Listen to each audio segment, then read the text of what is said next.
হয় হচ্ছে আপনার 0 to 6 months ম্যাক্সিমাম, ডে থেকে 6 মান্থসের মধ্যে শর্ট টার্ম প্ল্যানিংটা করা হয়। ইন্টারমিডিয়েট প্ল্যানিংটা মেনলি কাজ করে হচ্ছে 3 to 18 months, এবং লং টার্ম প্ল্যানিংটা মেনলি কাজ করে আসলে 1 year উপরে। একদিন থেকে জয়েন করছে। এই গ্রাফটা মোটেও আসলে কঠিন কিছু না, এই ফ্লোচারটা খুব ইজি। সেটা হচ্ছে যে কোনো প্ল্যানিং করেন বা sales and operation review planning করেন না কেন, মেনলি তিনটা আউটপুট আসলে কাজ হয়। এক হচ্ছে একটা কোম্পানি ম্যানুফ্যাকচারিং হইতেছে, সেই ম্যানুফ্যাকচারিংটা আপনি লজিস্টিকের মাধ্যমে প্রোভাইড করতেছেন, এবং হচ্ছে আপনার ওয়ার্কফোর্স কাজ করতেছে সার্ভিসের জন্য। ম্যানুফ্যাকচারিং গুলা করার জন্য আবার তিনটা স্টেপ। এভাবে গ্রাফটা খুব ইজিলি বোঝা যায় যে মাস্টার শিডিউলিং হইতেছে, মাস্টার রিকোয়ারমেন্ট প্ল্যানিং হচ্ছে, এবং অর্ডার শিডিউলিং হচ্ছে। লজিস্টিক যখন চিন্তা করতেছে তখন লজিস্টিক জাস্ট নর্মালি একটা চিন্তা করেন, আপনার ম্যানুফ্যাকচারিং করার পর লজিস্টিক্সের কাজটা আপনারা কিভাবে করবেন। আপনার ভেহিকেলের ক্যাপাসিটি প্ল্যানিং করতে হবে, ভেহিকেলে লোড দিতে হবে, ভেহিকেলটাকে ডিসপ্যাচ করতে হবে, এবং সেখানে লাস্টে গিয়ে ওয়্যার হাউসে সেটা আপনার রিসিভ হবে। সার্ভিসটা কিভাবে হইতেছে, ওয়ার্কফোর্সটাকে উইকলি শিডিউল করতেছেন, ওয়ার্কফোর্সটাকে ডেইলিও শিডিউল করে। শর্ট টার্ম প্ল্যানিংটা হচ্ছে মেইনলি আসলে যেটা বলা হচ্ছে যে 0 to 6 মান্থসের মধ্যে মেইনলি আসলে একদম লোয়ার লেভেলে কাজটা হয়। অর্ডার শিডিউল, ভেহিকেল ডিসপ্যাচ করতেছে, ডেইলি ওয়ার্কফোর্স শিডিউল করতেছে, সেটা হচ্ছে মেইনলি শর্ট টার্ম। আর এই যে ম্যানুফ্যাকচার, লজিস্টিক এবং সার্ভিসের উপরে প্ল্যানে আসলে মেনলি থাকবে যে sales and operation planning. Sales and operation planning, তার উপরে আসবে স্ট্র্যাটেজিক প্ল্যানিং, তার উপরে প্রসেস প্ল্যানিং। মিডিয়ামের রেঞ্জটা হচ্ছে একদম ডিমান্ড ফোরকাস্ট থেকে শর্ট টার্মের আগ পর্যন্ত হচ্ছে মিডিয়াম রেঞ্জ। আর লং রেঞ্জটা হচ্ছে মেনলি আপনার কোম্পানির বিওডিটা প্ল্যান করতে, সাপ্লাই নেটওয়ার্ক প্ল্যানিং এবং প্রসেস প্ল্যানিং। এই গ্রাফটা আসলে আঁকাটা দেওয়ার মতো কোনো কোশ্চেন না। বইয়ের কোশ্চেন এরকম গ্রাফের কোনো কোশ্চেন না, বাট বইয়ের কোশ্চেন ছোট একটা কোশ্চেন আছে যে এই যে মিডিয়াম রেঞ্জ প্ল্যানিংটা যেটা বলি, মেইনলি এখানে আসলে কি কি কাজ হয়। তো এটার অ্যান্সার হইতেছে যে ডিমান্ড ফোরকাস্ট প্ল্যানিং প্ল্যানিং থেকে শুরু করে ম্যাটেরিয়াল রিকোয়ারমেন্ট প্ল্যানিং পর্যন্ত হচ্ছে মিডিয়াম রেঞ্জের কাজ। ক্লিয়ার? জাস্ট রিডিং পড়া যাইতেছি, কিন্তু এগুলো বইয়ের হ্যাঁ, কোশ্চেন ঠিক দেখে আছে, দেখে আমি ঠিক আছে। আমার কাছে এখন যেটুকু এখন মনে হচ্ছে। আচ্ছা, এখন একটা কোশ্চেন আছে বইতে যে এগ্রিগেট অপারেশন প্ল্যানিং এর জন্য মেনলি, এগ্রিগেট অপারেশন প্ল্যানিং যে করা হইতেছে এখানে মেনলি কি কাজটা করা হইতেছে। মেনলি কাজটা করা হচ্ছে যে অপটিমাম কম্বিনেশন করা হচ্ছে তিনটা ভ্যারিয়েবল ইউনিটস এর মধ্যে।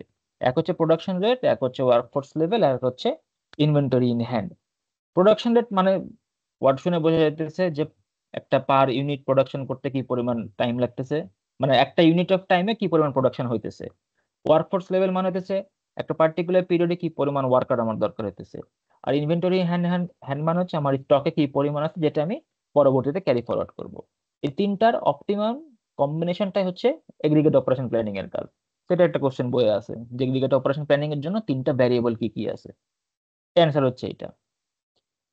এইটাও, এই চারটাও মেনলি আসলে মুখস্থ করার কোনো কিছু নাই, বাট এটার একটা কোশ্চেন আছে যে আমরা প্রোডাকশন যে প্ল্যানিং যে করতেছি এখানে মেনলি কি কি ফ্যাক্টর কাজ করে। এক হচ্ছে ইন্টারনাল ফ্যাক্টর নিজের কোম্পানির, আর এক হচ্ছে এক্সটার্নাল ফ্যাক্টর বাইরের কোম্পানির। তো নিজের কোম্পানির কি কি ফ্যাক্টর কাজ করে, নিজের আপনার এক্সিস্টিং ক্যাপাসিটি কি পরিমাণ আছে, এক্সিস্টিং ওয়ার্কফোর্স কি পরিমাণ আছে, এক্সিস্টিং ইনভেন্টরি কি পরিমাণ আছে, এবং এক্সিস্টিং কি কি অ্যাক্টিভিটি দরকার ফর দোজ প্রোডাকশন। এই চারটা just খোলা মাথায় চিন্তা করলেই বের হয়ে যাবে। আর এক্সটার্নাল কি কি কাজ করে, এক্সটার্নাল হচ্ছে বাইরের ইকোনমিক কন্ডিশন কিরকম, বাইরের মার্কেটের ডিমান্ড কিরকম, র ম্যাটেরিয়ালটা কি পরিমাণ অ্যাভেলেবল আছে, কম্পিটিশনের বিহেভিয়ার কিরকম, এগুলো হচ্ছে এক্সটার্নাল কাজ। তো এটা একটা কোশ্চেন হতে পারে যে প্রোডাকশন প্ল্যানিং এর জন্য কি কি ফ্যাক্টর কাজ করে, দুই চারটা নাম বলো। আচ্ছা, এইখানে আরেকটা কোশ্চেন আছে যেটা ম্যাডাম পড়াইছে মেনলি, যে প্রোডাকশন প্ল্যানিং স্ট্র্যাটেজিস। এখানে মেনলি তিনটাই স্ট্র্যাটেজিতে প্রোডাকশন প্ল্যানিং কাজ করে। এখান থেকে মেনলি অঙ্কগুলো শুরু, অঙ্কের যে চারটা ভাগ আমরা বলতেছি মেনলি এখান থেকে অঙ্কগুলো শুরু হইতেছে। ফার্স্ট স্ট্র্যাটেজির নাম হচ্ছে চেজ স্ট্র্যাটেজি। চেজ স্ট্র্যাটেজি বলতে মেনলি বোঝাইতেছে যে আপনার অর্ডার মিট করার জন্য আপনি এমপ্লয়কে চেজ করতেছেন। অর্ডার যদি বাড়ে এমপ্লয় বেশি হায়ার করবেন, অর্ডার যদি কমে যায় এমপ্লয়কে লে অফ করে দেবেন। চেজ স্ট্র্যাটেজিটা পুরোপুরি এমপ্লয়ের সাথে রিলেটেড। সেকেন্ড হচ্ছে stable workforce, variable working hours. নামে বোঝা যেতেছে যে আপনার ওয়ার্কার থাকবে ফিক্সড, তার ওভারটাইম কখনো দিবেন কখনো তার ওভারটাইম দিবেন না, নর্মাল ওয়ার্ক আওয়ারে কাজ করবেন, অথবা কাজের লোড বেশি আসলে তাকে ওভারটাইম দিয়ে দিবেন। থার্ড হচ্ছে লেভেল স্ট্র্যাটেজি। লেভেল স্ট্র্যাটেজিতে হচ্ছে ওয়ার্কার কাউন্টও সেম এবং ওয়ার্কারের ওয়ার্কিং আওয়ারও সেম। তো আসলে ফিক্সড এখানে আউটপুট হবে।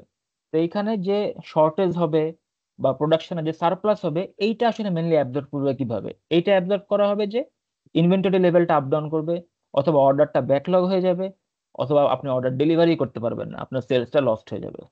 এই হচ্ছে মেনলি তিনটা স্ট্র্যাটেজি। 4 নম্বর স্ট্র্যাটেজিটা হচ্ছে সাব কন্ট্রাক্টিং। সাব কন্ট্রাক্টিং মানে হচ্ছে আপনার এটা অনেকটা কাইন্ড অফ চেজ স্ট্র্যাটেজির সাথে রিলেটেড, সিমিলার, যে আপনার ফিক্সড কাজ আছে, এরপরে বাকি কাজটুকু করার জন্য আপনি সাব কন্ট্রাক্টর দিয়ে দিচ্ছেন। এই মেনলি 4টা স্ট্র্যাটেজি। একটা কোশ্চেন আছে বইয়ে যে পিওর স্ট্র্যাটেজি এবং মিক্স স্ট্র্যাটেজির মধ্যে ডিফারেন্সটা কি।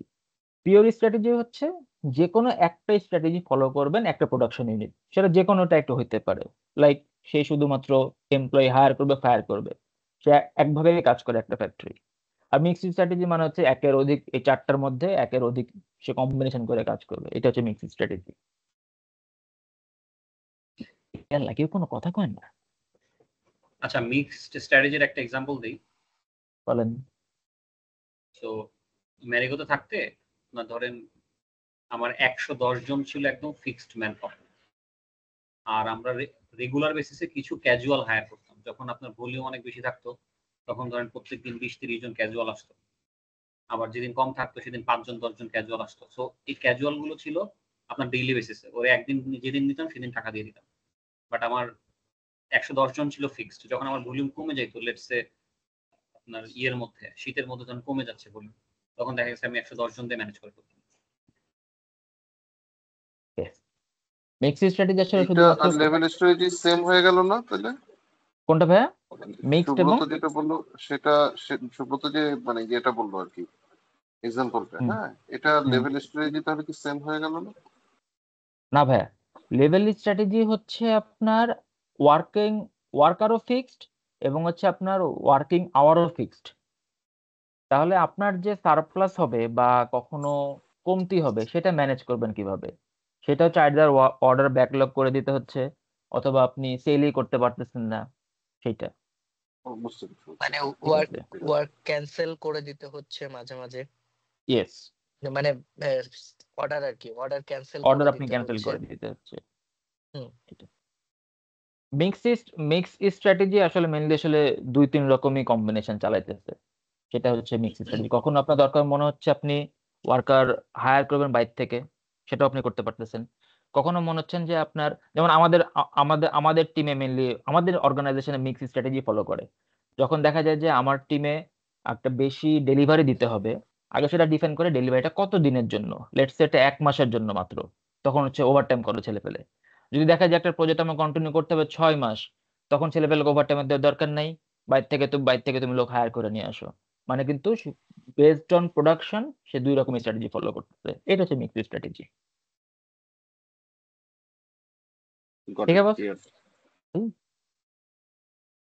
এইটার সাথে রিলেটেড 4 রকমের কস্ট আছে, এটা একটা কোশ্চেন আছে যে কি কি কস্ট। এক হচ্ছে basic production cost. Basic production cost মানে হচ্ছে আপনার ফিক্সড কস্ট এবং ভ্যারিয়েবল কস্টের mixture, indirect cost, direct cost, সবগুলো হচ্ছে বেসিক প্রোডাকশন কস্ট। সেকেন্ড হচ্ছে প্রোডাকশন রেটের সাথে চেঞ্জেস হচ্ছে আমার অ্যাসোসিয়েট কস্টটা। মানে কি, এটা হচ্ছে যখন আমি হায়ার করতেছি, ফায়ার করতেছি, ট্রেনিং করতেছি, এটা মেনলি যে প্রোডাকশন রেটের উপরে বেস করে আমি এমপ্লয় হায়ার ফায়ার ট্রেনিং করতেছি, সেটার যে কস্ট সেটা হচ্ছে এটা। থার্ড হচ্ছে inventory holding cost. Inventory holding cost মানে হচ্ছে আপনি প্রোডাকশন করে ফেলছেন, করে ফেলার পরে আপনার এন্ডিং ইনভেন্টরি থেকে গেছে, সেই ইনভেন্টরিটাকে হোল্ড করার জন্য আপনার যে কস্ট আছে, স্টোরেজের কস্ট আছে, আপনার ইন্স্যুরেন্সের কস্ট আছে, সেটার জন্য আপনাকে ট্যাক্স দিতে হচ্ছে, সেগুলো হচ্ছে ইনভেন্টরি হোল্ডিং কস্ট।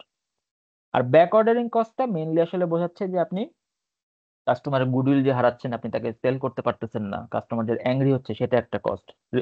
সেকেন্ড হচ্ছে আপনি সেল করতে পারলে যে রেভিনিউ আসতো, এখন তো সেলই করতে পারতেছেন না, তো ওইটা হচ্ছে লস অফ সেলস রেভিনিউ, এটা হচ্ছে একটা back ordering cost. Back ordering cost আসলে মেইনলি ডিরেক্টলি পয়সা দিয়ে মেজার করা যায় না, এটা আসলে ওই কেমনে জানি ক্যালকুলেট করে নেয় তারা। এই পর্যন্ত মেইনলি আসলে এই চ্যাপ্টারে ছিল থিওরি, আর কোনো থিওরি নাই এখানে। এবার হচ্ছে অঙ্ক। বাজেটটা বলেন, বাজেট। কোনটা বস? এটা নিচে দেখেন বাজেট আছে। ইয়াল্লাহ, এখানে বাজেট কই আছে আবার? তো অঙ্কই তো। ওই যে চারটা যে কস্টের কথা বললেন, হ্যাঁ, 4টা কস্টের ওখানে যান, ছোট করে একটা দেখেন বাজেট আছে। এটাও ম্যাডামের স্লাইডে আছে। এই যে দেখেন বাজেট, এই যে এখানে পড়ি নাই। এটা। এটা কি জিনিস? সুব্রত, সুব্রত পড়ছে। বলে ফেলেন ভাই। আমি তো পড়ি না, তো জাস্ট এখনই দেখতেছি। ভাই বলে ফেলান না। দেখা তো মনে হচ্ছে আমরা যে বাজেট করে আসছি ওই জিনিসই। দেখো কামাই। To receive funding. To receive funding, operations managers generally required to submit annual and sometimes quarterly budget. Required the aggregate plan is to key success. Budget. Operating limits with budget. Example. তাই তো লেখা আছে, simply এটাই তো মনে হচ্ছে লেখা আছে। হ্যাঁ আরে এটা বাজেট করে না, এটা হচ্ছে তোমার হ্যাঁ, আপডেট সেই হয় আর জিনিস কি। সেটা তো অ্যানুয়াল তাই বাজেট লেখা। যেটা করে, অ্যানুয়াল বাজেটটা তো আসে তোমার হচ্ছে কয়েকটা জিনিসের উপর ডিপেন্ড করে। একটা হচ্ছে তোমার অর্ডারের ফোরকাস্টের উপর ডিপেন্ড করে, সে মেটেরিয়াল প্ল্যানিং করে। সো মেটেরিয়াল প্ল্যানিং এর একটা ফোরকাস্ট দিতে হয়, মানে ইয়ারলি অথবা কোয়ার্টারলি দিতে হয়। আমরা শুরুতে ইয়ারলি দেই, এটা আবার হচ্ছে ব্রেকডাউন করে কোয়ার্টার আমরা আপডেট করে যদি দেখে কোনো চেঞ্জেস আছে আর কি। এরপর হচ্ছে ম্যান পাওয়ার হায়ারিং নিয়ে একটা ইয়ে দেওয়া হয়, ম্যান পাওয়ারের ইয়ে দেওয়া হয়। এরপর হচ্ছে এটার সাথে সাথে তোমার হচ্ছে এটা তো ধরো মেটেরিয়াল গেল, ম্যান পাওয়ার গেল, এরপর হচ্ছে মেশিনেরও একটা প্ল্যান দিতে হয় যে আমার যে ফোরকাস্ট দেখা যাচ্ছে এটাতে আমার মেশিন আইডল থাকবে নাকি আমাদের নতুন মেশিন লাগবে। তাহলে মেশিনেরও অনেক ফোরকাস্টিং দিতে হয়, বাজেট দিয়ে দিতে হয়। এখন কোয়ার্টার ওয়াইজ যখন এটা পারফরমেন্স দেখে, যদি কোয়ার্টারে কোনো চেঞ্জ থাকে, এইটার উপর এটা হচ্ছে হাই লেভেল অপারেশন ম্যানেজমেন্ট বা অপারেশন ম্যানেজার যারা থাকে তারা প্রোডাকশন লেভেল থেকে, প্রোডাকশন ম্যানেজার থেকে নিয়ে এসে এবং আমাদের সেলস টিমের সাথে একটা SNOP মিটিং এর মতো হয়। ওরা এখান থেকে ফোরকাস্ট গুলো নিয়ে মোটামুটি একটা আলোচনা করে একটা বাজেট ফিক্স করে। এই বাজেটের উপর বেস করে মেনলি মেশিনের পারচেজও কিন্তু অনেকটা ডিপেন্ড করে আর কি। তো এটা হচ্ছে অনেকে মান্থলি করে, আমাদের এখানে যেমন মান্থলি মিটিং হয়ে এটা আবার মডিফাই করে। যেমন তোমার হচ্ছে সেলস এর ফোরকাস্ট অনেক সময় ট্রেন্ড দিয়ে অ্যানালাইসিস করে, অনেক সময় হচ্ছে তোমার ওই যে ট্রেন্ড ছাড়া যে সিজনালিটি আছে এগুলা দিয়ে করে যদি কোনো চেঞ্জেস আসে তখন এটা আবার অ্যাড্রেস করলে পুরো বাজেট। কিন্তু এই বাজেটটা আলটিমেটলি কর্পোরেটে যে বাজেট এনুয়ালে দেওয়া হয় ওইটাকে রিফ্লেক্ট করে আর কি। মানে কর্পোরেটে আমাদের এইসব প্ল্যানিং গুলো করার পর ইয়ারলি একবার কর্পোরেটকে একটা প্ল্যান দিয়ে দিতে হয় যে ইয়ারে আমার মেটেরিয়ালের পারচেস বা ইনভেন্টরি রিলেটেড কস্ট এটা, মেশিন রিলেটেড কস্ট এটা, ম্যান পাওয়ার রিলেটেড কস্ট এটা, এবং আমি টোটাল এত রেভিনিউ জেনারেট করব, এত অপারেটিং ইনভেস্ট জেনারেট করব, এগুলা দিয়ে টার্গেট গুলা কর্পোরেটকে দেওয়া হয়। এরপর হচ্ছে প্রতি মাসে এগুলা নিয়ে আলোচনা করে বা এগুলা ক্রস চেক করে রিপোর্ট করতে হয় আর কি। এখানে কোনো যদি বটম লাইনে চেঞ্জ আসে তখন এটা আপডেট হয় এবং এই অনুসারে আবার এটা ইমেল টিমেল করে বটম লাইন চেঞ্জ হলে এগুলো আবার কর্পোরেট থেকে অ্যাপ্রুভাল নিতে হয় যে আমার বটম লাইন চেঞ্জ হচ্ছে। Got it. সোজা বাংলায় এটুকু যেটা পড়ে বুঝলাম যে হচ্ছে ফান্ডিং পাওয়ার জন্য ম্যানেজারদেরকে বাজেট সাবমিট করতে হয়, অ্যানুয়ালি হোক বা কোয়ার্টারলি হোক। এই এগ্রিগেট প্ল্যানিংটাই আসলে হেল্প করতেছে বাজেটটা ক্যালকুলেশন করার জন্য। কারণ হচ্ছে এগ্রিগেট প্ল্যানিং এর মধ্যে মেনলি আসলে আমি এমপ্লয়ি হায়ার করব না ফায়ার করব, ওভারটাইম করব না সাব কন্ট্রাক্টিং এ দিব, নাকি ইনভেন্টরি হোল্ডিং করব, সেই সম্পূর্ণ কস্টিংটা আসে এবং সেটাই পরের 4টা ম্যাথে দেওয়া আছে। ওটার উপরে বেস করে বাজেটটা মেনলি অ্যালোকেট করা হইতেছে। এবং এই আমরা মনে বাজেটটা হয় রিসিভ করতে হবে ওই, এবং ওই বাজেটের মধ্যে থেকেই আমাদের বাজেটের এই মধ্যে কাজ এগ্রিগেট করতে প্ল্যান হবে। বা এই কাজগুলো করতে হবে। কাজ তো মেনলি ওটাই যে বাজেটটা ক্যালকুলেট করা হবে, সেই বাজেটটা বিওডি থেকে দিবে এবং ম্যানেজারকে উইদিন বাজেটের মধ্যে কাজটা করতে হবে। সিম্পল। এবার কি আমরা অঙ্কে যাই? ইয়েস। অঙ্কগুলা চেহারা সুরত বেশ বড়, বাট আমার কাছে দেখে মনে হচ্ছে অঙ্কগুলা নর্মাল ক্যালকুলেশন দেওয়া, মেনলি কনসেপচুয়াল। এখানে বড় কোনো ইকুয়েশন নাই, ঠিক আছে? অঙ্কগুলা সবাই একটু করে হাতে করেন তাহলে খুব সুবিধা হয়। আমি দু একটা হাতে করে দেখছি, নাহলে হাতে না করলে আসলে আওলায় যাবে জিনিসটা। ফাইন। এই 2টা ম্যাথ দেখি আমরা। হ্যাঁ, এই ম্যাথটা যেটা বলছে 6 মাসের ডিমান্ড ফোরকাস্ট দেওয়া আছে এবং 6 মাসের প্রত্যেক মাসে কত ওয়ার্কিং ডে আছে সেটা বলে দেওয়া আছে। এবং এখানে ম্যাটেরিয়ালের কস্ট বলছে। ইনভেন্টরি যে হোল্ড যদি করি ইনভেন্টরি হোল্ড মানে হচ্ছে এক্সেস ইনভেন্টরি থেকে গেছে, এটা 1 মাস রাখতে হবে, সেই পার ইউনিট ইনভেন্টরি হোল্ডের কস্ট কত সেটা বলা আছে। Marginal cost of stock out মানে হচ্ছে আমার যেটা রিকোয়ারমেন্ট ছিল সেটা আমার হয় নাই, আমি নেগেটিভে আছি, সেই ক্ষেত্রে আমার কি পরিমাণ কস্ট হবে পার ইউনিট সেটা বলা আছে। সাব কন্ট্রাক্টিং এ 20 টাকা। 20 টাকা বলা আছে যে আমার সাব কন্ট্রাক্টর নেবে হচ্ছে 120 টাকা, এবং আমার ম্যাটেরিয়ালের কস্ট আসলে হচ্ছে 100 টাকা আমার নিজের কাছে সেভ হচ্ছে। তো আসলে সাব কন্ট্রাক্টরকে আমি বেশি দিচ্ছি কত টাকা, পার ইউনিটে 20 টাকা বেশি দিচ্ছি। এমপ্লয় হায়ার করলে 200 টাকা, এমপ্লয় লে অফ করলে 250 টাকা। Labour hours required 5 per unit, মানে হচ্ছে 5 ঘন্টা লাগে একটা ইউনিট প্রডিউস করতে। স্ট্রেট টাইম কস্ট হচ্ছে একদম কি পরিমাণ আওয়ার দরকার সেই আওয়ারের উপরে বেস করে পার আওয়ারে 4 টাকা, এটা হচ্ছে straight time cost. Over time cost হচ্ছে এইটা। বিগিনিং ইনভেন্টরি বলা আছে 400 ইউনিট, এবং সেফটি স্টক বলা আছে 25% অফ মান্থের ডিমান্ড। এইরকম অঙ্কে মেনলি যে তখন 4টা লেয়ারে হয়, 4টা সিচুয়েশনের উপরে বেস করে। ম্যাডাম 4টা সিচুয়েশন কখনোই দিবে না, হয়তো বা 1টা বা 2টা সিচুয়েশন দিবে আশা করতেছি। আর জাস্ট যদি ফর ইউর 4টা কাইন্ড ইনফরমেশন একটু হুম শেয়ার মানে করি, এই ম্যাডাম এই অঙ্কগুলো দেয় হচ্ছে ফিল ইন দ্য ব্ল্যাঙ্কস। এটা চারটাকে হুম এখান থেকে কিছু ডাটা মুছে দেয়, ফিল ইন দ্য ব্ল্যাঙ্কস করতে হয় না। yes। তার মানে আসলে যে মোস্তাক স্যারের মতো অ্যানোভার অঙ্ক যেটা করাইছিল, আসলে অঙ্কটা তখন পুরোটাই করতে হবে, পুরো গ্যাপস এর মধ্যে বসাইতে হবে। এই আচ্ছা, তাহলে প্রথমে আগে যেটা বলছে এগ্রিগেট প্ল্যানিংটা বানায় নিতে হবে। সিম্পল। আমার হচ্ছে বিগিনিং ইনভেন্টরি কত বলা আছে, 400 ইউনিট। জানুয়ারি মাসে আমার দরকার কত, 1800 ইউনিট আমার ডিমান্ড।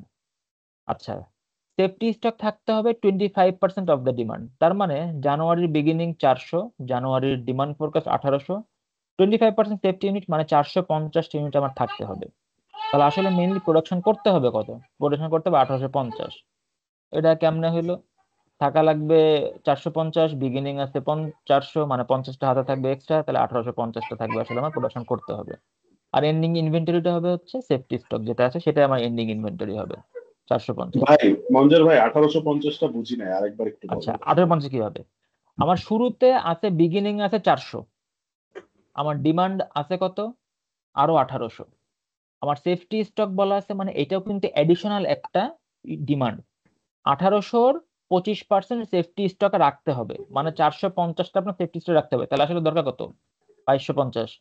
আপনার আছেই তো 400, তাহলে আপনাকে নতুন বানাইতে হবে কত, 2250 মাইনাস 400, 1850 আপনাকে বানাইতে হবে। ক্লিয়ার হয়েছেন রাফিদ ভাই? হ্যাঁ ক্লিয়ার। আচ্ছা, তাহলে এন্ডিং ইনভেন্টরি 450, এই এন্ডিং ইনভেন্টরি উঠে যাবে ফেব্রুয়ারি বিগিনিং এ। ফেব্রুয়ারিতে বানাতে বলছে, ডিমান্ড আমার আছে 1500, ফেব্রুয়ারি সেফটি স্টক থাকবে 375। তাহলে ফেব্রুয়ারিতে আসলে বানাইতে হবে কত, ফেব্রুয়ারিতে বানাতে হবে 1425। ওই সেম জিনিস, 1500 আমার ডিমান্ড, 375 সেফটি স্টক, মানে টোটাল আমার থাকা লাগবে মাল হাতে 1875, আমার হাতে আছে 450, তো মাইনাস দিলে 1425 হয়। এইভাবে পুরা এগ্রিগেট প্ল্যানটা আগে রেডি করে নিতে হবে, যে আসলে আমার ডিমান্ড আছে কত, এবং আমাকে এক্স্যাক্টলি প্রোডাকশনের রিকোয়ারমেন্ট কত সেই মাসে, এবং সেই মাসের শেষে এন্ডিং ইনভেন্টরি কত। এগুলো পরের অঙ্কগুলোতে আসবে।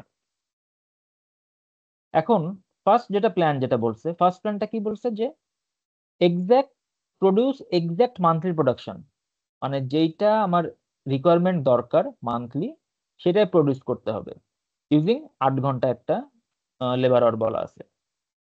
তাহলে আমি এটাতে আসি। January February March April May June বলছে কি এক্সাক্ট যেটা রিকোয়ারমেন্ট দরকার সেটাই প্রডিউস করতে হবে। তাহলে প্রোডাকশন রিকোয়ারমেন্ট আমার প্রথমে যেটা পাইছি, এই যে 1850 1425, এইটা আমাকে প্রডিউস করতে হবে। ফার্স্ট স্টেপটা খুব ইজি। এখন এটা প্রডিউস করার জন্য কত ঘন্টা লাগবে, আমার অঙ্কের শুরুতেই বলা ছিল যে 1 ইউনিট করতে 5 ঘন্টা লাগে। তাহলে 1850 ইউনিট করতে কত ঘন্টা লাগবে, 9250 ঘন্টা। জানুয়ারি মাসের আমার ওয়ার্কিং আওয়ার বলা আছে অঙ্কে 22 ঘন্টা। একটা ওয়ার্কার 8 ঘন্টা কাজ করতে পারে, তার মানে একটা ওয়ার্কার জানুয়ারি মাসে টোটাল 176 ঘন্টা কাজ করতে পারে। তাহলে 176 ঘন্টা যদি কাজ করতে পারে, তাহলে আমার টোটাল কতটা ওয়ার্কার দরকার হয় এই 9250 ঘন্টা কাজের জন্য। তাহলে 9250 ভাগ 176, টোটাল আসলে আমার 53টা ওয়ার্কার দরকার হবে। এ পর্যন্ত ক্লিয়ার, রাইট? ক্লিয়ার। আমার একটু হুম মাঝখানে মাঝখানে বললেন, না হলে আমি নিজেই কনফিউজড হয়ে যাব। জানুয়ারি মাসে কোন রকম কোনো অ্যাজাম্পশন দেওয়া নাই, বলছে যে তোমার ওই মাসে যা লাগে তুমি ওই মাসে নাও, নিয়ে কাজ করো। তাহলে 53টা ওয়ার্কার আমি জানুয়ারি মাসে নিয়ে নিছি। আচ্ছা, ফেব্রুয়ারি মানে মাসে ওনার আমার প্রোডাকশন চেস স্ট্র্যাটেজির মতো আর কি, তাই তো? চেঞ্জ স্ট্র্যাটেজি, প্রথম প্ল্যানটা কিন্তু সেটাই। প্রথম প্ল্যানে শুধু বলা আছে যে এক্সাক্ট যা আছে তাই প্রডিউস করো, আর কোনো কিছু বলা নাই এখানে। মানে সিম্পল, এটা প্রডিউস করতে গেলে তোমার এখন যা লাগবে তুমি তাই করবা, যে কয়টা লোক লাগে সে কয়টা নিবা, যে কয়টা লোক লাগবে না সে কয়টা লোক তুমি ছেড়ে দিবা, সেটাই। 53টা আমি লোক নিলাম। আচ্ছা, এখন টোটাল কস্টিং কত আসলো? এই 37,000। 37,000 কিভাবে আসলো? আমার টোটাল ওয়ার্কিং আওয়ার হচ্ছে 9,250। 9,250 পার আওয়ারের কস্ট অঙ্কে বলা আছে $4, গুণ করলে $37,000 হচ্ছে আমার কস্ট। এবার ফেব্রুয়ারি মাসে আসি। ফেব্রুয়ারিতে বলছে দরকার 1425 ইউনিট। একটা ইউনিট তৈরি করতে 5 ঘন্টা লাগে, তাহলে 1425 ইউনিট করতে লাগবে 7,125 ঘন্টা। অঙ্কে বলে দেওয়া আছে ফেব্রুয়ারি মাসে ম্যাক্সিমাম ডে হচ্ছে 19 ঘন্টা, তাহলে 19 দিন কাজ করা যায়। তাহলে একটা ওয়ার্কার কত ঘন্টা কাজ করতে পারে? টোটাল টোটাল সে পারবে 152 ঘন্টা কাজ করতে। তাহলে টোটাল আমার ওয়ার্কার কতজন দরকার হবে? এই 7,125 ভাগ 152, 47 জন। কিন্তু আমার তো ওয়ার্কার ছিল 53, আমি তো 47 রাখতে পারবো না। তাহলে এই 6টা ওয়ার্কারকে লে অফ করে দিতে হবে, চাকরি থেকে বাদ দিয়ে দিব 6টা ওয়ার্কারকে। লে অফ করার জন্য আবার কস্টিং আছে পার ওয়ার্কার 250 টাকা। তো 6টা ওয়ার্কারের জন্য লাগে আমার 1500 টাকা। টোটাল আমার ওয়ার্কিং আওয়ার কত? 7,125। 7,125-এর পার আওয়ারে কস্ট $4, টোটাল হচ্ছে $8,500। এই 1500 কাজটা পরে এসে বলতেছি কোথায় যাচ্ছে। এ পর্যন্ত ক্লিয়ার, রাইট? হ্যাঁ ক্লিয়ার। সেম মার্চে। মার্চে বলছে 1000 প্রোডাকশন করতে হবে, লাগবে 5,000 ঘন্টা। টোটাল আছে 21 দিন। 21 দিনে টোটাল ওয়ার্কিং আওয়ার হয় 21 × 8, 168 ঘন্টা। টোটাল ওয়ার্কার লাগবে 30টা, আমার ওয়ার্কার ছিল 47টা, তাহলে 17টা ওয়ার্কারকে আমি লে অফ করে দিব। লে অফের দাম হচ্ছে 4,250। সেম ওয়েতে এবার আসি এপ্রিলে। এপ্রিলে আসে দেখা যাবে 26টা ওয়ার্কার লাগবে, আগে ছিল 30টা, 4টা লে অফ করবো। গেল কই? মে মাসে এসে দেখতেছি আবার উল্টা ওয়ার্কার আরো বেশি লাগতেছে, 33টা ওয়ার্কার বেশি লাগতেছে। আগে ছিল 26টা ওয়ার্কার, তাহলে 7টা ওয়ার্কার নতুন এখন আমি হায়ার করব। হায়ারিং কস্ট 200 টাকা করে, 1,400 টাকা। এইভাবে টোটাল আসলে মেনলি বের করা হয়েছে যে স্ট্রেট টাইম, সোজা কথা হচ্ছে টোটাল যে আমার ওয়ার্কিং আওয়ার দরকার সেই ওয়ার্কিং আওয়ারের দাম কত? সেই ওয়ার্কিং আওয়ারের দাম হচ্ছে 1,60,000। অ্যাডিশনালি আমার 2 স্টেজের নতুন ওয়ার্কার হায়ার করতে হচ্ছে, তার দাম 5,600। 3 স্টেজে ওয়ার্কার ফায়ার করতে হইতেছে, তার দাম 6,750। দ্যাট মিনস প্ল্যান 1-এ কাজ করলে আমার টোটাল লাগবে 1,72,350 টাকা। ক্লিয়ার তো? Yes, clear. হ্যাঁ ক্লিয়ার। Thank you boss. এই স্টেপটা সবচেয়ে সহজ। সেকেন্ড স্টেপটা কি বলছে? Produce to meet expected average demand over the next 6 month. 6 মাসের টাইম আমাদের টার্গেটটা কি থাকবে? অ্যাভারেজ ডিমান্ডটাকে প্রডিউস করতে হবে by maintaining a constant workforce. এক সেকেন্ড, আমার ল্যাপটপ বন্ধ হয়ে যাচ্ছে।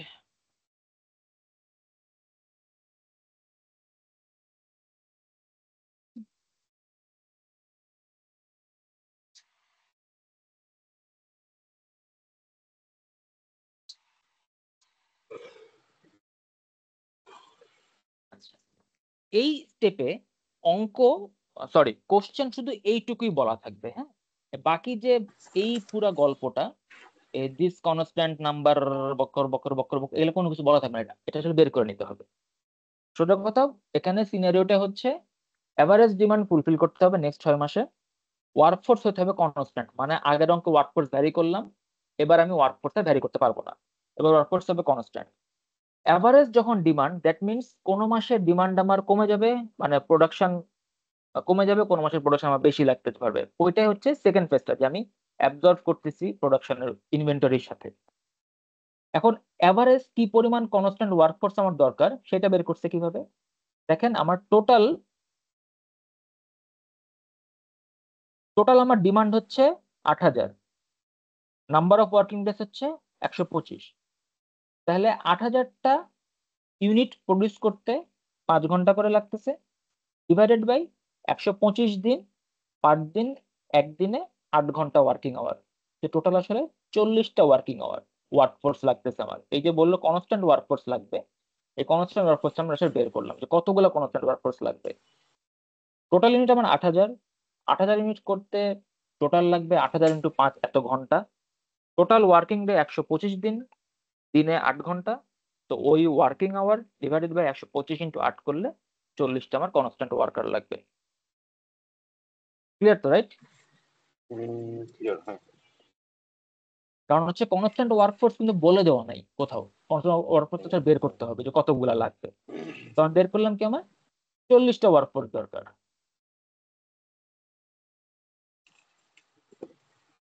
এবার তাহলে সেকেন্ড অঙ্কে আসি। সেকেন্ড অঙ্কটাতে আমার বলা ছিল জানুয়ারি মাসে বিগিনিং ইনভেন্টরি 400 আমার বলা আছে, 400 আমার বিগিনিং ইনভেন্টরি আছে। আচ্ছা, এই 400 হচ্ছে আমার আসলে বিগিনিং ইনভেন্টরি।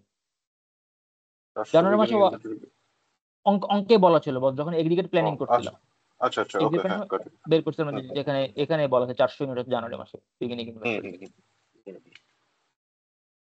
আমার ওয়ার্কিং ডে আছে 22 ঘন্টা। আমার ওয়ার্কিং আওয়ার কিন্তু আবার ফিক্সড। তো আমি এই লাইনটা সব ক্ষেত্রে করে ফেলতে পারবো। 22 × 8 × 40, 19 দিন বলা ছিল ফিক্স, 19 × 8 × 40 করে আমার প্রোডাকশন আওয়ার অ্যাভেলেবল এই মাসে কত সেটা আমি বের করে নিলাম। আচ্ছা, এইবার আমার জানুয়ারি মাসে 7,040 ঘন্টা আমার প্রোডাকশন আওয়ার অ্যাভেলেবল আছে। আমার একটা ইউনিট বানাইতে লাগে 5 ঘন্টা।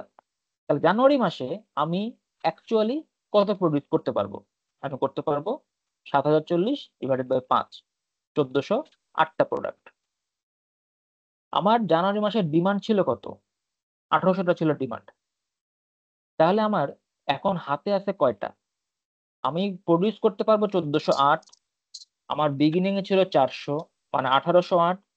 তাহলে আমার দরকার ডিমান্ড 1,800। তার মানে আমি আসলে 8টা আমার এখন হাতে আছে এন্ডিং ইনভেন্টরিতে। আমার 8টা হাতে আছে, কিন্তু আমার এখানে কোনো শর্টেজ নাই। কারণ আমি 1,800 জায়গায় 1,808টা বানাইছি, কোনো শর্টেজ নাই। আমার শর্টেজের কোনো কষ্টও বলতে হচ্ছে না এখন। কিন্তু এখানে একটা জিনিস বলা ছিল, আমার একটা সেফটি স্টক। আমার জানুয়ারি মাসে সেফটি স্টক থাকার কথা ছিল 450, আমি সেটা রাখতে পারি নাই। আমার শুধুমাত্র 8টা আমি রাখতে পারছি। এখন এই 8টাই হয়ে যাবে আমার ফেব্রুয়ারি মাসের বিগিনিং ইনভেন্টরি। ক্লিয়ার? আচ্ছা, এখানে একটু অ্যাড করি মঞ্জুর স্যার। সেটা হলো মানে এখানে সেফটি স্টকের কলামটা কেন নিয়ে আসছে।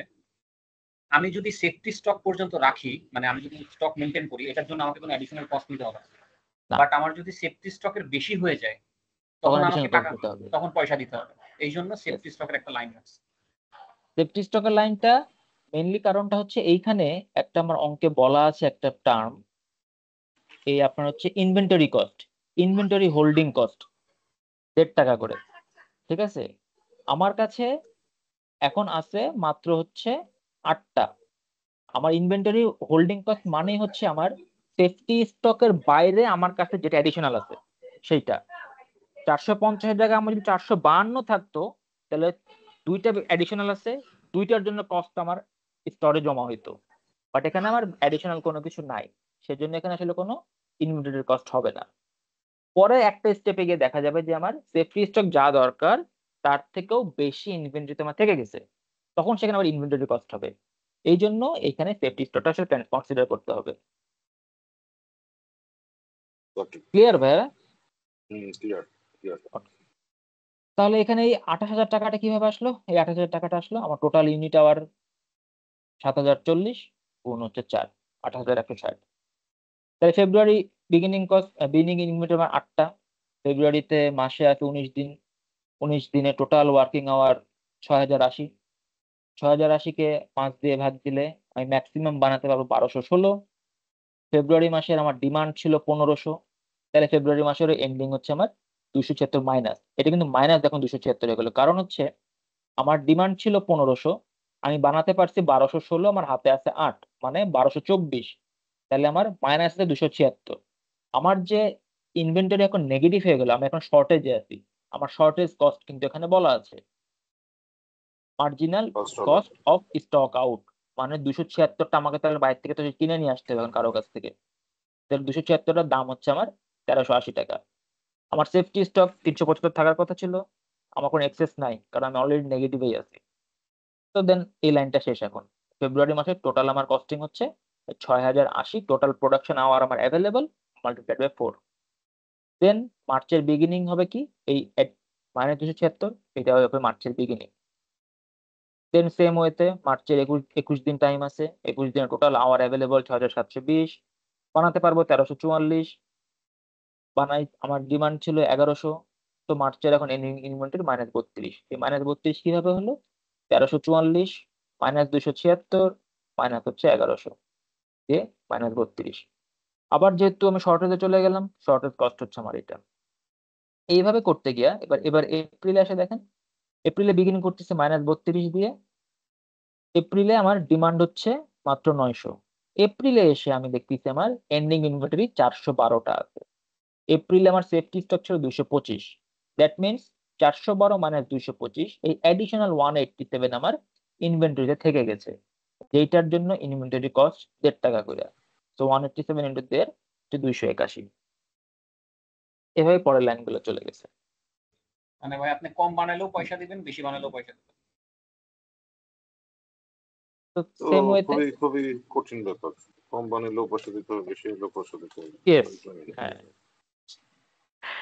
তো সিমিলার ওয়েতে সবগুলোর স্ট্রেট টাইম কস্ট বের করে নিয়েছি। স্ট্রেট টাইম কস্ট মানে হচ্ছে সোজা বাংলা, যেই পরিমাণ আওয়ার আপনার জন্য অ্যাভেলেবল আছে সেই পরিমাণ অ্যাভেলেবল আওয়ার মাল্টিপ্লাইড বাই সেই পরিমাণ টাকা, ওটা যে স্ট্রেট টাইম কস্ট। আর এখানে এখন আসলো কি কি, স্ট্রেট টাইম কস্টের সাথে শর্টেজ কস্ট আসলো আর ইনভেন্টরি কস্ট আসলো, যোগ করলে বেরোলো 1,62,000। সেকেন্ড স্টেপ শেষ। কঠিন। হ্যাঁ, থার্ডেরটাতে কি প্যাঁচ দিছে, থার্ডে প্যাঁচ দিছে যে মঞ্জের একটা জিনিস বুঝি নাই, 40টা কেমনে জানে আসছে, এটা আমি মিস করছি কিনা বুঝতেছি না। 39 বলো কোথাকার 40? মাসুদ ভাই 40 পাইলা কই তুমি? আমি বলতেছি 40 জন ওই যে ওয়ার্কার। আচ্ছা সরি সরি, ওয়ার্কার। আচ্ছা আমি তোমাকে বলি, তোমার অঙ্কে শুধু বলা আছে যে produce to meet expected average demand by maintaining constant workforce.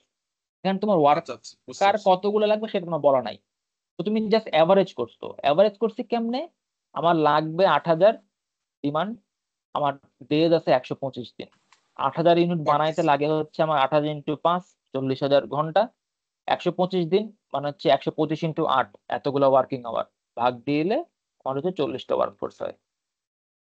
ঠিক আছে, thank you. 3 নাম্বার সিনারিওটা বলছে কি, মিনিমাম এক্সপেক্টেড ডিমান্ড এপ্রিলেরটা বানাইতে হবে using a constant workforce on regular time. ওই 2 নাম্বারের মতনই, বাট শুধুমাত্র বলছে এপ্রিলটা কনসিডার করতে। তাহলে আমার এপ্রিলে কতগুলো দরকার, এপ্রিলে দরকার আমার 850। 850 ইন্টু হচ্ছে ওই 5 ঘন্টা করে লাগে সেইটা। এপ্রিলের দিন বলছে 21 দিন আছে, 21 ইন্টু 8 সমান 25টা ওয়ার্কিং আওয়ার। ক্লিয়ার তো, রাইট?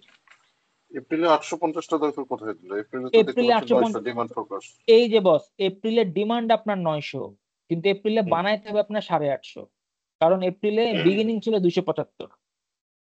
ও আচ্ছা, অ্যাকচুয়াল ডিমান্ড না, মেইনলি সেটা প্রোডাকশন রিকোয়ারমেন্ট সেইটা।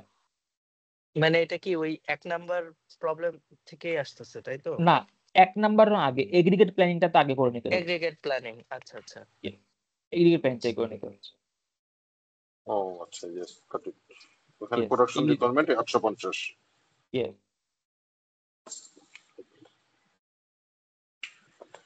তো আমার 3 নাম্বার অঙ্কের জন্য ওয়ার্কফোর্স হচ্ছে কনস্ট্যান্ট, সেটা হচ্ছে 25 জন। এবার আমরা সেটা ধরে আগাতে থাকি। এই হচ্ছে 3 নাম্বার অঙ্ক।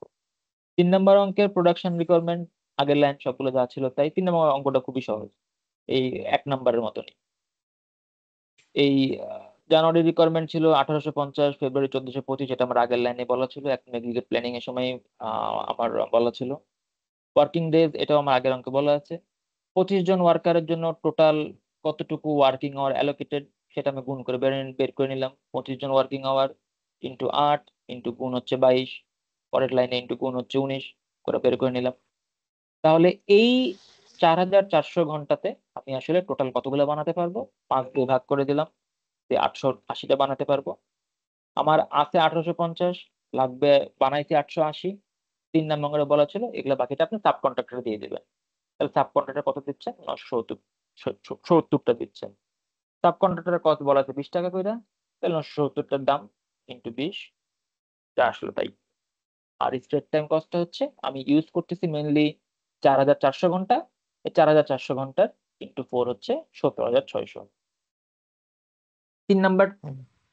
কেস এবং 1 নাম্বার কেস দুইটাই খুব সিম্পল। এটা ক্লিয়ার তো বস 3 নাম্বার কেসটা? 3 নম্বরে আমার কোশ্চেন ছিল হতেছে 3 এপ্রিলের যে নাম্বারের কোশ্চেন এক্সপেক্টেড ছিল, আমি ডিমান্ড, একটু বলি বস, আপনাকে বলি 3 নাম্বারে এপ্রিলের মেইনলি ইয়েস, প্রথম কথা হচ্ছে 3 নাম্বারে বলছে যে আপনাকে একটা কনস্ট্যান্ট ওয়ার্কফোর্স নিতে হবে। কনস্ট্যান্ট ওয়ার্কফোর্সটা কিভাবে নিলাম সে বলে দিয়েছে, কনসিডার করো এপ্রিলের এপ্রিলের এক্সপেক্টেড ডিমান্ডটাকে, ওটাই কনস্ট্যান্ট ওয়ার্কফোর্স। আচ্ছা, এবং সাব কন্ট্রাক্ট করে দাও বাকি কাজগুলা, তোমার বাকি যা যা দরকার হবে সেটা তুমি সাব কন্ট্রাক্টরে দিয়ে দিবা। এই দুইটা কন্ডিশন 3 নাম্বারে। বুঝতে পারছি, ঠিক আছে। এই পর্যন্ত হচ্ছে 3 নাম্বার কোশ্চেন বলা থাকবে। বাকি এই যে 850 ইন্টু 5 ভাগ 21 ইন্টু 8, এটা নিজেকে বের করে নিতে হবে। এরপর নিতে হবে। আচ্ছা, এখানে একটা কোশ্চেন আছে, বলেন, সেটা হচ্ছে বলেন। এপ্রিলের ডিমান্ডটা সবচেয়ে কম ছিল, তো হুম, এপ্রিলেরটা আমাদেরকে কোশ্চেনে বলে দিছে যে এপ্রিলেরটা বলে ধরে দিছে। আমাকে এটা করতে হবে। Yes. সাপোজ এরকম হইলো যে এমন কোন মান্থের কথা ম্যাডাম আমাদের বলে দিল যে মান্থে আমাদের প্রোডাকশন বেশি আছে, তাহলে সেই ক্ষেত্রে ওই যখন বেশি থাকবে ওই প্রোডাকশনটুকু আমরা কি করব? প্রোডাকশন বেশি থাকবে মানে ভাইয়া বুঝি নাই। মানে আমি ধরেন বলি, এই যে হামিদ, বলেন বলেন, ঠিক আছে, বুঝছি। এপ্রিলের ডিমান্ডটা সবচেয়ে কম ছিল, হ্যাঁ। সো এই মান্থটাকে যখন আমাদেরকে দিয়ে দিল ইয়ে করার জন্য, ওই যে সাব কন্ট্রাক্টিং করার জন্য বাকি ডিমান্ডটুকু ফোরকাস্ট করে, তখন আমরা বুঝতেছি যে হচ্ছে অন্য মান্থগুলাতে আমাকে সাব কন্ট্রাক্টিং করতেই করতে হবে। হবে। ইয়েস। হ্যাঁ, দেখা গেল এমন কোন মান্থ আমাকে বলে দিল যে সাপোজ আমি মার্চেরটা বলে দিল, হ্যাঁ, আমি আপনার মার্চে বুঝছি, বুঝে গেছি। আপনি বললো যে এমন, মার্চেরটা ধরার জন্য। হ্যাঁ এমন আসতে পারে আপনার সাবকন্ট্রাক্ট করা লাগতেছেই না, তখন সাবকন্ট্রাক্ট কস্ট হয়ে যাবে 0। এই অঙ্ক বইয়ে হ্যাঁ, একটা আছে। না না, ইয়েতে আপনার ইয়ে যে মঞ্জুর ভাই, আমি বুঝছি হামিদ ভাইয়ের অঙ্কটা আপনার দুইটা কেস আসতে পারে হামিদ ভাই। এখানে একটা কথা আছে, আপনার যদি এক্সেস হয় তখন আপনি এক্সেস এর জন্য হোল্ডিং কস্ট ধরবেন, আর যখন কম পড়বে তখন সাব কন্ট্রাক্টরে যাবেন, বুঝছেন? হুম হুম হুম হুম হুম হুম হুম। ঠিক মানে আছে, এক্সেস হলে এক্সেসের জন্য হোল্ডিং কস্ট ধরতে হবে, এবং হোল্ডিং কস্ট, হ্যাঁ হোল্ডিং আর কস্ট কম অ্যাড হবে। পড়লে সাব কন্ট্রাক্টে যাবেন। বুঝতে পারছি। সেটাই বললাম যে আপনার সাবকন্ট্রাক্টিং যদি আপনি দেখেন যে আপনার প্রোডাকশন রিকোয়ারমেন্টের চেয়ে আপনি বানাইছেন কম, তখন সাবকন্ট্রাক্ট আপনার যেতে হবে, শেষ সোজা হিসাব। হুম হুম আর যদি দেখেন যে প্রোডাকশন রিকোয়ারমেন্টের চেয়ে বেশি বানাই ফেলছেন, এক নম্বর কথা আপনার সাবকন্ট্রাক্টে যাওয়া লাগবেই না। আর হচ্ছে হুম, ওইটুকু হোল্ডিং এ ধরে রাখতে হবে, তখন আপনাকে তখন ইনভেন্টরি কস্টে চলে যেতে হবে। বুঝতে পারছি। তখন আমার আরেকটা কলাম অ্যাড হবে এখানে, তখন আপনার এখানে আর একটা রো অ্যাড হবে, রো অ্যাড হবে, সরি রো অ্যাড হবে, হ্যাঁ, হুম হুম, যেটা আপনার ইনভেন্টরিতে আছে। ঠিক এবং আছে। ওইটা কিন্তু আসলে ঠিক একটা রো অ্যাড হবে না, আসলে দুইটা রো অ্যাড হবে, কারণ ওটা যখন ইনভেন্টরিতে যাবে পরের হুম মাসে কিন্তু সেটা বিগিনিং ইনভেন্টরিতে চলে যাবে আবার। এক্স্যাক্টলি। এক্স্যাক্টলি, হ্যাঁ। পরের মাসে Exactly. সেটা বিগিনিং হুম, ইনভেন্টরিতে যাবে, পরের মাসে প্রোডাকশন থেকে আবার সেটা মাইনাস দিতে হবে, মানে নেট প্রোডাকশন তখন আবার কিন্তু চেঞ্জ হয়ে যাবে। চেঞ্জ হয়ে যাবে।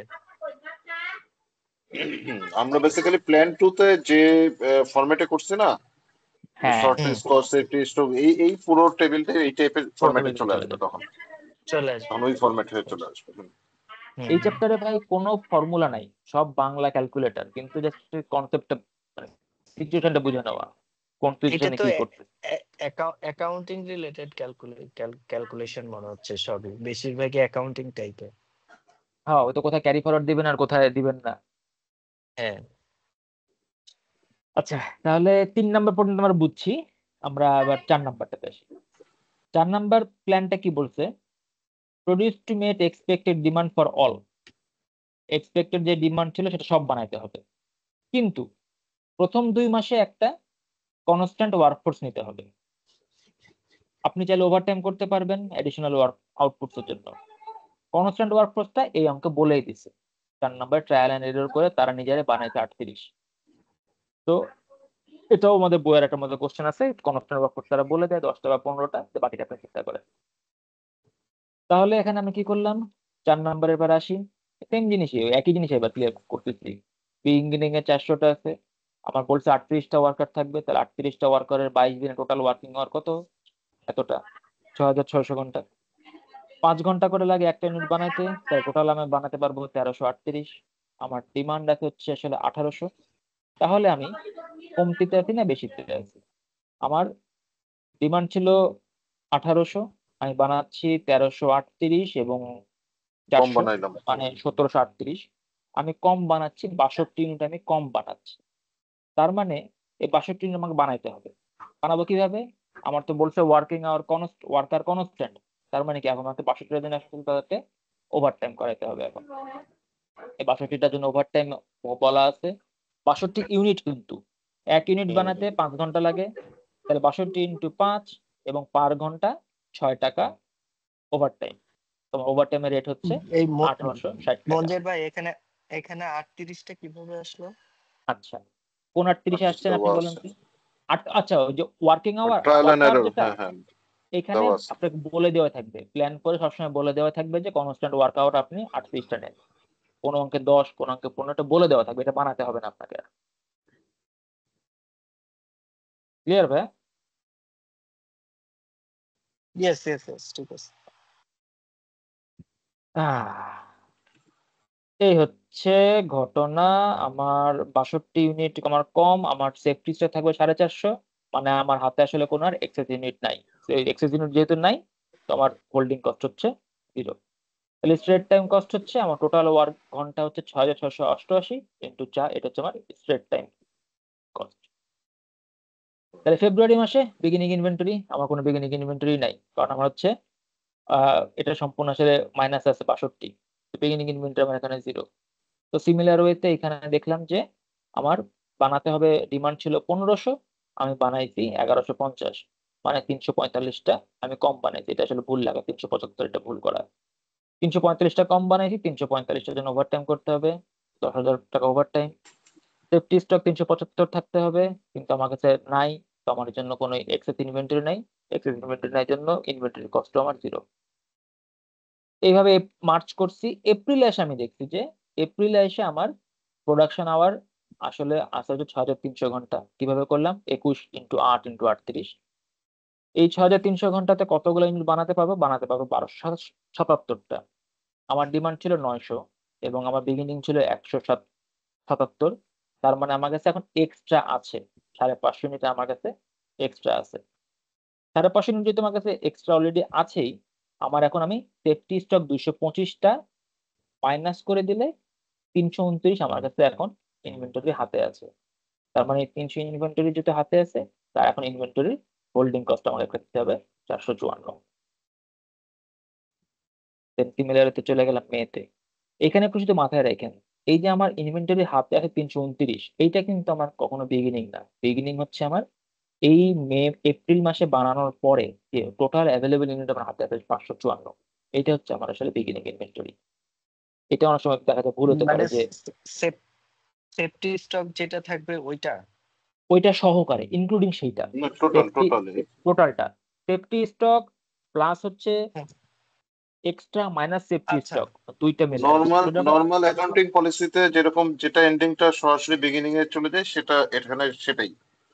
সেটাই এখানে সেটাই কোনো ইয়ে নাই আর কি। হ্যাঁ, আপনার কিন্তু আপনার কাছে সোজা কথা, আপনার কাছে বানাইছেন বেশি 550, 550কে আপনি হুম, দুই ভাগে করছেন, এক বক্স রাখছেন সেফটির মধ্যে, এক বক্স রাখছেন হুম, এক্সেস এর মধ্যে। আপনার আছে তো আসলে 550, 550 550 চলে হয়ে যাবে, গেছে চলে সেটাই। যাবে মে মাসের বিগিনিং এ। এই হচ্ছে গল্প। হুম, চারটে হিসাব করে ফেললাম, চারটে হিসাবে 1,65,000 টাকা আসলো। এবার এই একই জিনিস কোন প্ল্যানে কত টাকা হয়েছে সেটা বের করে নিলাম, ওই একই জিনিসই লিখে রাখলাম, লিখে দেখলাম যে কোনটাতে আমার কম টাকা লাগতেছে। ক্লিয়ার? এখানে এটা কি ম্যাডাম ম্যাডাম করেছিল? কোনটা? এটা কি ম্যাডাম এই অঙ্ক, করেছিল? এই অঙ্কটা ম্যাডামের স্লাইডে আছে। ও আচ্ছা করেছে, আচ্ছা। ম্যাডাম করেছে। ম্যাডাম করেছে দেখে তো যে 375 ভুল যে 345 হচ্ছে, এটাও তো ম্যাডাম জানে না, পুস্তকে হ্যাঁ বলেছে। হ্যাঁ হ্যাঁ, এই গ্রাফটা কঠিন কঠিন কোনো কোনো কিছুই না, এইগুলো প্লট করলে এক্সেলে বলেন বা টুলে প্লট করলে গ্রাফ এইটাই বের হয়ে যায়, এরকম একটা গ্রাফ বের হয় এই অঙ্কের জন্য বেসিক্যালি এরকম। হ্যাঁ না, এই অঙ্কের জন্য এরকম বুঝলাম। বেসিক্যালি এই ধরনের গ্রাফ পরীক্ষা দেওয়ার তো আর কোনো স্কোপ নাই, না এই গ্রাফ নাকি আছে? মোটেও বানাতে দিবে না, না এই গ্রাফ বানাতে দিবে না। ওকে, ঠিক আছে, তবে যদি কালার পেন কি নিয়ে যেতে হবে গ্রাফ আঁকার জন্য? হ্যাঁ, তবে তবে একটু বলি, এটা নর্মাল কনসেপ্ট থেকে যে যেহেতু আমাদের এরকম কোনো এক্সেল দিবে না, তো আপনি এক্সাক্ট ডট করে বসাবেন না ফার্স্ট অফ অল এটা। বাট যদি উনি বলে একটা অ্যাজাম্পশন করে গ্রাফ বানাও, এই গ্রাফটা অ্যাজাম্পশন করে বানানো সম্ভব। কিভাবে? একটা জিনিস দেখেন, এখানে প্ল্যান ওয়ান যেটা, প্ল্যান ওয়ানটা একটা সাইনোসয়েডাল কার্ভ, এইভাবে বাড়ছে কমে আবার বাড়ছে। এটা সবসময় এরকম হবে ঠিক সেরকম না, বাট এই অঙ্কের ক্ষেত্রে এরকম হয়েছে। কেন এরকম হয়েছে এটি দেখেন, প্ল্যান ওয়ানের কস্টিং বেশি ছিল, কমছে কমছে আবার বেশি হয়ে গেছে। দ্যাট মিনস এটা একটা অ্যাজাম্পশন করা যায় যে এটা একটা সাইনোসয়েডালের মতো হবে, একসময় বাড়বে মানে এই কমবে, কস্টিংটা তো কমে আবার শুধু বেড়ে যাবে। স্ট্রেট টাইম কষ্ট ধরতেছে না, Yes, মানে শুধুমাত্র প্লটিং স্টেট করতেছে টাইম, শুধু হ্যাঁ শুধুমাত্র স্ট্রেট টাইম কষ্ট। স্টেট টাইম কষ্টটা ধরতেছে আপনি। ওকে ওকে, এবং সিমিলার ওয়েতে এই প্ল্যান 2 প্ল্যান 3 প্ল্যান 4 এটা একটা স্ট্রেট লাইন হবে, এবং 2 ওপরে গেছে না 3 ওপরে গেছে না 4 ওপরে গেছে, এটা আসলে এই ডাটা থেকে আপনি মোটামুটি বোঝা যাবে যে প্ল্যান 2 তে 22 দিনে লাগে 28 ঘন্টা 28,000 টাকা, এখানে 22 দিনে লাগে 17,000, মানে 28,000 টাকাটা সেটা বেশি শার্প থাকবে, 17,000 টাকাটা একটু কম শার্পে থাকবে, আর এটা হচ্ছে 26,000, মানে এটা 17 এবং 28-এর মাঝখান দিয়ে যাবে। একটা অ্যাজাম্পশন ওয়াইজ আসলে এই গ্রাফটা তৈরি হয়। এই গ্রাফ মোটো আঁকাতে দিবে না ভাই, বাট যদি বলে, বুঝলাম, ও যদি বলে আইডিয়া করে একটা আঁকাইতে হবে। বানাই দিব একটু, আমার ছেলে যেরকম আমাকে এরকম। আর নাইলে ফলো দ্য কনসিকুয়েন্স। শেষ। আর লাস্টে শুধু ইল্ড ম্যানেজমেন্ট বলছে। ইল্ড ম্যানেজমেন্টের ডেফিনেশন হচ্ছে আপনার রাইট ক্যাপাসিটিটা রাইট কাস্টমারের কাছে রাইট প্লেসে রাইট টাইমে অ্যালোকেট করতে হবে। কারণটা কি? আপনার ম্যাক্সিমাইজ হচ্ছে রেভিনিউ অথবা ইল্ড, সেটাই। বুঝি না কি কি রাইট টাইমটা আরেকবার বলেন দেখি। এখানে 4টা রাইট কনসিডার করেন। ইল্ড ম্যানেজমেন্ট হচ্ছে আপনি এজ এ কোম্পানি আপনার রাইট ক্যাপাসিটি একটা আছে, সেই রাইট ক্যাপাসিটিটা আপনি রাইট কাস্টমারের কাছে পাঠাবেন। কোন টাইমে পাঠাবেন? রাইট প্রাইসে পাঠাবেন, রাইট টাইমে পাঠাবেন। তাহলে কি হবে? আপনার রেভিনিউ ম্যাক্সিমাইজ হবে। এটা হচ্ছে ইল্ড ম্যানেজমেন্ট। এইটারই একটা এক্সাম্পল ছিল দিছে, যেটা হচ্ছে যে এয়ারপ্লেনের এক্সাম্পল। এয়ারপ্লেন হচ্ছে রাইট ক্যাপাসিটি, আপনার ক্যাপাসিটি আছে, আপনাকে বের করছেন যে আপনার এখন ক্যাপাসিটি ফ্রি আছে। এবার আপনি কাস্টমার খুঁজে বের করেন যে কোন কাস্টমার আসলে মানে টিকিট সার্চ করে বেড়ায় অফ পিক না অন পিকে, আপনার রাইট টাইমটা আপনি তখন খুঁজতেছেন, দেন তাকে রাইট প্রাইসটা তাকে আপনি জেনারেট করে দিচ্ছেন যে আমার এখন প্রাইস ছিল 100 টাকা, আমি তুমি এই টাইমে গেলে 20 টাকা ডিসকাউন্টে পাবা। তাহলে আপনি কিন্তু টিকিটটা কিন্তু সেল করতে পারলেন। এবং এটারই আসলে মেইনলি 5টা ইফেক্টিভ টাইম আছে। এই 5টা কন্ডিশনে মেইনলি ইল্ড ম্যানেজমেন্টটা কাজ করে। প্রথম হচ্ছে আপনি আপনার কাস্টমারের ডিমান্ডটাকে সেগমেন্টেড করতেছেন, কাস্টমারের ডিমান্ডটা মেইনলি কোন টাইমে দরকার। সেকেন্ড হচ্ছে আপনার ফিক্সড কস্ট অনেক হাই বাট আপনার ভ্যারিয়েবল কস্ট অনেক লো। থার্ড হচ্ছে ইনভেন্টরি পেরিশেবল, পেরিশেবল মানে হচ্ছে ক্ষয় হয়ে যেতে পারে ইনভেন্টরি, আপনি ইউজ না করলে ইনভেন্টরি আপনার ক্ষয় হয়ে যাবে। ফোর্থ হচ্ছে আপনি প্রোডাক্টটাকে অ্যাডভান্স সেল করতে পারবেন। আর 5 হচ্ছে আপনি ডিমান্ডটাকে ভ্যারিয়েবল করাতে পারবেন। সেটা ওই একটা কোশ্চেনও আছে যে একটা বারবার শপ মেইনলি আসলে কেমনে ইল্ড ম্যানেজমেন্ট কনসিডার করবে। আপনি যদি সেলুন থাকে, এটার অ্যান্সার হইতেছে আপনি আগে আপনি পিক আওয়ার এবং অফ পিক আওয়ার বের করেন যে কোন আওয়ারে আপনার কাস্টমার বেশি আসে। এবার অফ পিক আওয়ারে আপনি ডিমান্ড দিয়ে আপনি প্রাইস আপনি কমাই দেন, প্রমোশন দিয়ে দেন। দেন আপনি বের করেন যে শুধু পিক অফ পিক আওয়ার না, peak day of peak day, কোন ডেতে লোক কম আসে কোন ডেতে লোক বেশি আসে। যে ডেতে লোক কম আসে দরকার পড়লে সেই ডেতে পুরোটাই তাকে আপনি ডিসকাউন্ট দিয়ে রাখেন, যে ডেতে লোক বেশি আসে সেখানে আপনি কোনো ডিসকাউন্ট দিবেন না। এইভাবে আপনি আসলে মেনলি আপনার বারবার শপটা চালাইবেন। এটার জন্য এত অঙ্ক করতে হয় নাকি? আমি তো এমনি বুঝি যে দিন লোক এটা তো বেশি থাকবে সেদিন দিব বুঝতে না। পারি, এটা তো এমনি বুঝি, এটা তো কঠিন কিছু না। তো এটার জন্য অঙ্ক করবো কেন? আমাকে চুলকাইছে পাগলে পেয়েছে আমাদের। এই হচ্ছে আমাদের চ্যাপ্টার শেষ। এই অঙ্কটা আপনারা নিজেরা করে নিয়েন, ঠিক আছে? আর ওই যে বইয়ের 19-2 হ্যাঁ 9 এটা যেহেতু বইয়ে করে দেওয়া আছে এটা করেন। আর জাস্ট প্র্যাকটিস করার জন্য 2টা অঙ্ক করেন, ভালো লাগবে। 8 এবং 9 এগুলো ছোট অঙ্ক, মানে কোশ্চেনটা অনেক বড় বাট অঙ্কটা ছোট। 2টা অঙ্ক করে নিজে হাতে চলে আসবে। এবং 9 করা যাবে, এটা আবার করবো কেন? আচ্ছা ওই যে ম্যাডাম যে ইয়ে করেছিল না, ওই যে এক্সেলে করেছিল যে ওগুলো কোনটা? ওইটাই তো এটা এতক্ষণ যেটা করলেন এটাই। এটা তো না না না, এক্সেল ওই তো যে দিবেন না। আমাদেরকে ল্যাবে নিয়ে যেয়ে করেছিল যে ওগুলো কোনটা? এগুলাই আচ্ছা এটাই যে পুয়েবলো ম্যাডাম, এটা পুয়েবলো এই করাইছিল যে এবং উপরেরটা করাইছিল। 11 নাম্বার, 12 নাম্বার আর 13 নাম্বার মনে হয় 3টা অঙ্ক দিছিল না? এই 3টা অঙ্ক ল্যাবে করাইছিল, 11, 12, তার মানে 13। 8, 9, 11, 12, 13 সব করা লাগবে, বুঝছ? ভাই আপনি জাস্ট 2টা অঙ্ক করলে আসলে হাতে চলে আসবে, কঠিন কোনো আচ্ছা, কিছু ঠিক হবে আছে, না। ঠিক আছে। এটা হইতেছে ওই পরীক্ষা শুক্রবার দিন পরীক্ষা দিয়ে এসে রাতের বেলা হইতেছে মানে যেগুলি পারবো না এগুলো আবার মনিটরে ধরবো। হ্যাঁ, কোনো সমস্যা নেই। আর আমি তো আজকে আসলে এই তাহলে শেষ করি, জ্যাকবের খুবই হ্যাঁ ধন্যবাদ। আজকে শেষ করি ভাই, কালকে আমরা এমআরপিটা পড়বো। আর আমি তো জ্যাকবের বইয়ের সলিউশনটা দিয়ে দিয়েছিলাম, আপনাদের কাছে নিশ্চয়ই সবার কাছেই আছে, বইয়ে দেখেন, বইয়ে সব সলিউশন দিয়ে দেওয়া আছে। ভাই আমি পাই নাই, আমারও দিয়েন একটু। আমি গ্রুপে আবার দিয়ে দিচ্ছি ভাই আপনাদের সবার জন্যই। বাহ, ওকে ওকে, মঞ্জুর থ্যাংক ইউ। ভাই, এখন क्या बात। এখন থ্যাংক ইউ আপনি আপনি ভাই। আপনি হাসিব যা থেকে করলেন, ওই যে হাসিব থেকে 20,000 টাকা নিয়ে নিয়েন। এই চ্যাপ্টার 2টা পড়াইতে মনে উনি 2 ক্লাস না 3 ক্লাস লাগাইছে, কিছু বুঝি নেই। এটা কিন্তু ভালো ছিল। ফয়সাল ভাই, হেভি হেভি। ফয়সাল ভাই ভাই চলো, মানে আবার এত টাকা এত বাজে ফ্যাকাল্টি, এত বাজে ফ্যাকাল্টি আমি আমার লাইফে কম পাইছি ভাই। আরে কিসের ফ্যাকাল্টি ভাই, এত বাজে মহিলা বলেন, এত বাজে মানুষ বলেন, ফ্যাকাল্টি তো অনেক করে। আমি বাসার এর বুয়া, আগে একবার বাসার বুয়া আমি এর হচ্ছে আগে একবার ভালো হয়, বুঝছেন আপনি ওই যে বাসার বুয়ার উপর একটু ভরসা করতে পারবেন বেশি, যে আমি আমি আমি যা এর আগে পারে, একবার যা পারে। মানে আমার আগের মাস্টার্স এর সময় একটা টিচার উনি স্টেট পড়াইছিল। আমি ওনার ওই যে রেটিং এ মানে একদম বড় করে লিখে দিয়েছিলাম যে কোয়ালিটি লেস। তো এখন ভাবতেছি ওনার এটা তো এরকম কিছু একটা করতে হবে, মার্কার টার্কার এটা নিয়ে দিয়ে আমাদের উচিত সব ওয়ান দেওয়া, এটা আসলে দেওয়া দরকার। 1 দিয়ে আর নিচে লিখে দিতে হবে যে 0 দেওয়ার অপশন ছিল না, তাই 1 দিলাম। ঠিক আছে ভাইরা, তাহলে স্যাভেজ কালকে মোডে আমরা আছে। ইনশাল্লাহ এমআরপি এবং 6 সিগমা দুটো শেষ করে ফেলবো। এমআরপিটা ছোট, 6 সিগমাটা সম্পূর্ণ রিডিং, আর কিছু নেই। 6 সিগমাতে কোনো ম্যাথ নেই, কালকে দুটো শেষ করে ফেলবো ইনশাল্লাহ। এই যে ম্যাডাম যে লাস্টে ঘোষণা যে কিছু করে দেখাইছিল দিলেন ভাই, মঞ্জুর ভাই, যা 6 সিগমার করলেন। কতগুলো অঙ্ক দেখাইতে চাইছিল যে 6 সিগমা দেখাইছিলেন না, না ওই ভাই? যে ওটা কোয়ালিটি স্ট্যাট, কোয়ালিটি হ্যাঁ, স্ট্যাট। ওইটা আচ্ছা ওইটা ওগুলা ওইটা কিচ্ছু করাই বুঝি দিয়েন নাই ভাই, মঞ্জুর ওগুলো ভাই। একটু পড়াইন। কোয়ালিটির অঙ্ক আসবে শিওর। হ্যাঁ, কোয়ালিটির অঙ্ক হ্যাঁ, অবশ্যই আসবে, কোয়ালিটি স্ট্যাটটা আমিও কিচ্ছু বুঝি নাই এখনো।